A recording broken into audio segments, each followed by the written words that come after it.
Pour le dernier numéro du formatif, donc le numéro 8, on cherchait l'aire totale de ce solide-là. Ce qu'il faut comprendre, dans le fond, c'est que ce solide-là, c'est formé d'une pyramide qui est à base carrée, d'un prisme qui est à base carrée et d'un prisme qui est à base rectangulaire. Par contre, il ne faut pas juste additionner l'aire totale de la pyramide, l'aire totale du prisme numéro 1 et l'aire totale du prisme numéro 2. Parce qu'il y a des faces qu'on ne comptera pas. Vu que le solide, bien, il est composé de plusieurs solides, il y a des faces qu'on ne peut plus toucher. Par exemple, les deux bases du prisme bleu, là, du prisme numéro 1, on ne compte pas ça parce que on ne peut pas toucher ni à la base en haut ni à la base en bas et coller sur les autres solides. La base de la pyramide non plus, on ne la comptera pas, on ne peut pas la toucher. Puis pour le prisme numéro 2, on ne calculera pas tout au complet. La base d'en bas, on va toute la calculer. L'aire latérale, on va tout calculer.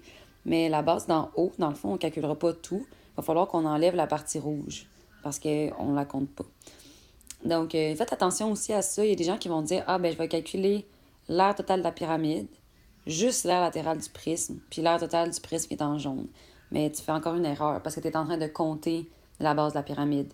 C'est la base qui est là, tu la veux ni dans la pyramide, ni dans le prisme. Ici, la base qui est en rouge, tu ne veux pas la compter dans le prisme numéro 1, ni dans le prisme numéro 2. Fait qu'il faut que tu l'enlèves genre 2 fois.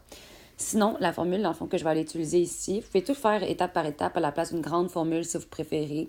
Vous pourriez faire étape 1, aire latérale de la pyramide, trouver la réponse. Étape 2, aire latérale du prisme, trouver la réponse. Il n'y aurait pas de problème, c'est ce que moi, je fais tout ensemble. Donc, en premier, je fais l'aire latérale de la pyramide. Comme je vous ai dit, je ne veux pas compter l'aire de la base, donc je m'en fous complètement. Je calcule l'aire latérale du prisme numéro 1, donc le prisme que j'ai mis en bleu pâle ici. Je calcule juste l'aire latérale parce que je veux ni la base en haut, ni la base en bas. Et après ça, je vais aller faire l'aire latérale du prisme numéro 2. Donc, l'aire latérale, on ne voit pas très bien, mais c'est la partie qui est en jaune, là. C'est juste la partie latérale du prisme qui est en bas. Et après ça, je vais aller calculer 2 fois l'aire de la base du prisme numéro 2. Donc, ici, là, je vais aller calculer 2 fois l'aire de la base parce qu'elle est là 2 fois. Par contre, il ne faut pas oublier la partie que j'ai mis en rouge ici. C'est d'aller enlever la partie rouge. Parce que oui, on veut 2 fois l'aire de la base. Elle a 2 fois. Sauf que la partie d'en haut, là, c'est vraiment plus comme une couronne. Il faut vraiment enlever la partie rouge. Il ne faut pas la compter. Alors ça, je vais aller préciser mes formules. Donc, l'aire latérale d'une pyramide, voici la formule de l'aire latérale. L'aire latérale d'un prisme, voici la formule. L'aire latérale d'un prisme, voici la formule. Ici, pour l'aire de la base du prisme numéro 2, ma base, c'est de forme rectangulaire parce qu'il y a un côté qui est 10, il y a un côté qui est 12. Donc, je vais remplacer par la formule de l'aire d'un rectangle qui est BH. Si jamais ma base avait été carrée, j'aurais écrit C à la 2. Si jamais ma base était autre chose, j'aurais écrit autre chose. Mais là, c'est un rectangle, donc j'écris BH. Et après ça, j'enlève la partie rouge, qui est dans le fond, qui est un carré, qui est C à la 2. C'est vrai que c'était pas très bien indiqué pendant le formatif, vous deviez vous l'ajouter, là, que c'est un prisme à base carrée. Et après ça, je vais aller préciser mes formules encore une fois. Donc, tous les formules du périmètre de la base, je vais aller les ajuster à, c'est quoi le périmètre de cette base-là. Donc, la pyramide à base carrée, sa base, c'est un carré. Donc, c'est un polygone régulier. Je vais aller remplacer par NC. Même chose pour le prisme numéro 1, qui est en bleu pâle. Pour calculer le périmètre de la base, la base, c'est un carré. Donc, je vais remplacer par NC. Par contre, c'est pas la même chose pour le prisme numéro 2, parce que je vais faire le périmètre de la base. Et la base, ce n'est pas un polygone régulier, puisque c'est un rectangle. Donc, ici, c'est ça que vous voyez. J'ai remplacé par la formule de l'aire d'un rectangle, qui est 2B plus 2H, ici. Si jamais tous les côtés avaient été différents, j'aurais écrit A plus B plus C plus D. Mais là, ici, c'est un rectangle, donc 2B plus 2H fois H qui est ici. Faites attention, la hauteur qui est là et la hauteur qui est là, ce n'est pas la même. Ça, dans le fond, c'est la hauteur de mon rectangle, donc base fois hauteur, là, pour calculer... base fois hauteur, je m'excuse, mais dans un rectangle, il y a une base et une hauteur, c'est ça ici. Tandis que ça ici, c'est vraiment la hauteur du prisme que je vais voir un peu tout à l'heure. Et ça reste comme pareil. Si je vais étape par étape encore une fois, ça se peut que tu aies besoin d'écouter la vidéo puis que maintenant tu comprennes bien et tu es capable de le faire, mais sinon tu peux rester avec moi. La base, dans le fond de la pyramide, c'est un carré, donc le nombre de côtés, c'est 4. La mesure de côté, c'est 6, on la voit bien ici. Et l'apothème qui est là, dans le fond, c'est l'apothème de la pyramide. C'est quelque chose qui part du milieu d'un côté de la base et qui monte vers l'apex.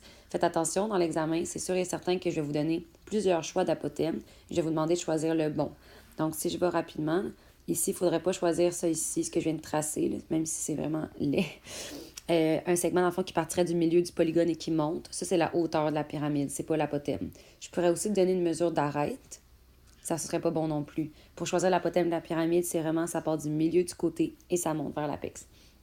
Après ça, pour l'air latéral, dans le fond du prisme bleu, la base, c'est un carré, donc il y a 4 côtés. La mesure de côté, c'est 6, c'est la même chose. Et la hauteur, dans le fond, c'est la distance entre les deux bases. Donc la distance entre les deux carrés, et c'est 19. Après ça, ici, pour le périmètre de la base, dans le fond, pour le périmètre de la base, je fais 2 fois le 10 et 2 fois le 12. 2 fois le 10, 2 fois le 12, et tout ça fois 2. Pourquoi? Parce que ça ici, dans le fond, c'est la hauteur du prisme, et la hauteur du prisme, c'est la distance entre les deux bases. Puisque j'ai décidé que la base, c'était le rectangle en bas, le 10 par 12, et le rectangle ici qui est en vert, bien, la distance entre les deux bases, c'est le 2. Après ça, dans le fond, pour l'air de la base de ce prisme-là, bien, la base, c'est un rectangle, donc je fais base fois hauteur, qui est 10 fois 12 fois 2. Et ensuite de ça, j'enlève la partie de trou que j'ai comptée, la partie qui est en rouge, c'est ça la 2. Je fais la multiplication au numérateur et je divise par 2, ça me donne ça. Je fais la multiplication, ça me donne ça. Je fais toute la 2 fois 10 qui me donne 20, 2 fois 12 qui me donne 24. 20 plus 24, ça donne 48. 48 fois 2. Non, je suis en train d'oublier quelque chose. Non. 20 plus 24, 44. 44 fois 2, 88. Ici, dans le fond, je fais ce calcul-là et ce calcul-là. J'additionne tout ensemble, ça donne 862. Donc, je répète à ne pas faire, guys, c'est de faire R total plus R total plus R total. Parce qu'il y a beaucoup de choses que tu comptes de trop. C'est vraiment mieux d'aller étape par étape. Genre, dans des solides décomposables, tu ne devrais jamais avoir des formules d'R total. Ça n'a pas rapport. C'est l'air latéral, R latéral, R latéral, l'air des bases. T'enlèves ce que tu as compté de trop ici parce que tu n'as pas le choix.